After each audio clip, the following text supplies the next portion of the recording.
സുനന്ദ പുഷ്കറിന്റെ മരണം കൊലപാതകമാണെന്ന ദില്ലി പോലീസിന്റെ വെളിപ്പെടുത്തലിന്റെ പശ്ചാത്തലത്തിൽ ശശി തരൂർ ഇന്ന് മാധ്യമങ്ങൾക്ക് മുന്നിലെത്തിയേക്കുമെന്ന് സൂചന.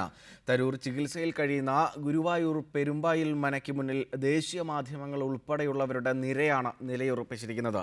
2 ദിവസം കൂടി തരൂർ ഇവിടെ തുടർന്നേക്കുമെന്നാണ് സൂചന. OB വാനുകൾ നിരത്തി ദേശീയ മാധ്യമങ്ങൾ ഉൾപ്പെടെ കാത്തിരിക്കുകയാണ്. ശശി തരൂരിന്റെ പ്രതികരണം എന്താകുമെന്നറിയാൻ. കഴിഞ്ഞ 2 ദിവസമായി പെരുമ്പായി മനയ്ക്ക് മുന്നിലെ കാഴ്ച ഇതാണ്.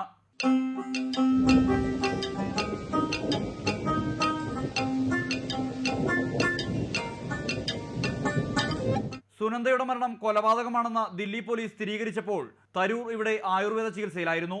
തുടർന്ന് ഫേസ്ബുക്കിലൂടെയും പത്രക്കുറിപ്പിലൂടെയും പ്രതികരണമുണ്ടായി. എന്നാൽ മാധ്യമങ്ങളെ കാണാൻ തരൂർ തയ്യാറായില്ല. മനയ്ക്ക് പോലീസ് കാവലും ഏർപ്പെടുത്തി. പുറത്ത് വിവാദങ്ങൾ കത്തിയെരിയുമ്പോഴും അടച്ചിട്ട മുറിയിൽ തരൂർ പുസ്തകരചനയിലാണെന്നാണ് പെരുമ്പായി മന ആയുർവേദ റിസോർട്ട് ഉടമ സജീവ് കുറുപ്പ് പറയുന്നത്. ചികിത്സ പൂർത്തീകരിക്കാൻ 2 ദിവസം കൂടിയെടുക്കും. തരൂരിനെ ചോദ്യം ചെയ്യാൻ ദില്ലി പോലീസ് കേരളത്തിലെത്തുമെന്നാണ് വിവരം. 2 ദിവസമായി ദേശീയ മാധ്യമങ്ങൾ ഉൾപ്പെടെ പെരുമ്പായി മനയ്ക്ക് മുന്നിൽ തമ്പടിച്ചിരിക്കുകയാണ്. ഇന്ന് ശശി തരൂർ പരസ്യ പ്രതികരണത്തിന് മുതിർന്നേക്കുമെന്നാണ് സൂചന. ക്യാമറാമാൻ ഷഹീർ ഗുരുവായൂരിനൊപ്പം സുർജിത് അയ്യപ്പത്ത്, റിപ്പോർട്ടർ, തൃശൂർ.